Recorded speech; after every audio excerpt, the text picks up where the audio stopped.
Condizionata per 5-6 anni, Miglio con 7 concorrenti al via, 1 Eclissi di Re DR, 2 Eritrea, 3 Enki Brown F, 4 Ellero, 5 Denise Dorial Mail, 6 Elettra ZS, in seconda linea 7 Expu dei Greppi. Favori in chiusura per Eclissi di Re DR, anche Enki Brown F molto giocato comunque. In partenza Enki Brown riesce a sfilare nei confronti di Eclissi, mentre Eritrea rimane all'esterno ed è seguita nell'azione da Ellero.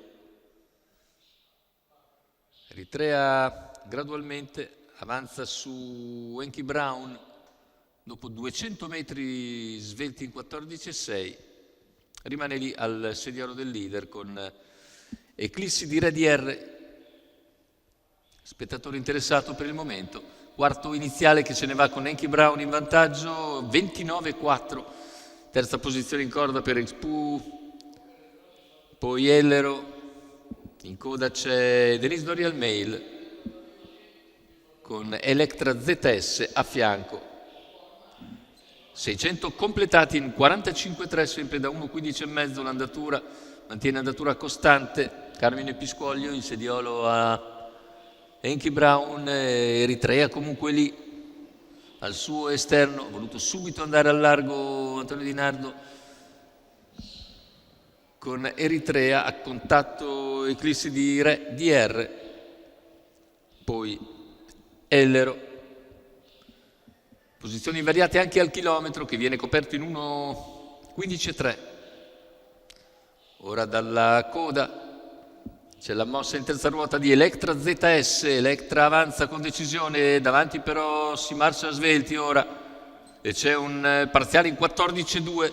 Si affronta la curva conclusiva, in vantaggio Enki Brown F, in scia c'è sempre Eclissi di RDR, mentre all'esterno, a fine delle prime battute, Eritrea, largo Electra ZS, completamento delle piegate, ingresso in retta, 14 la curva, e nel finale Enki Brown F allunga e si distacca per vincere nettamente su Eclissi di RDR. Al terzo posto ancora Eritrea, riesce a salvarsi da Expu dei Greppi, 1,13 netto, ma c'è 27,7 a chiudere.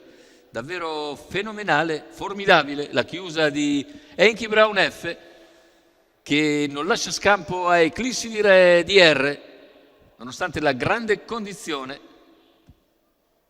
Enki Brown chiude davvero in maniera super ed è imprendibile in retta d'arrivo, 27,7 a chiudere, 1,13 secco per l'allievo di Mario Natinchi, guidato alla perfezione da Carmine Piscuoglio per conto della signora Francesca Crispino.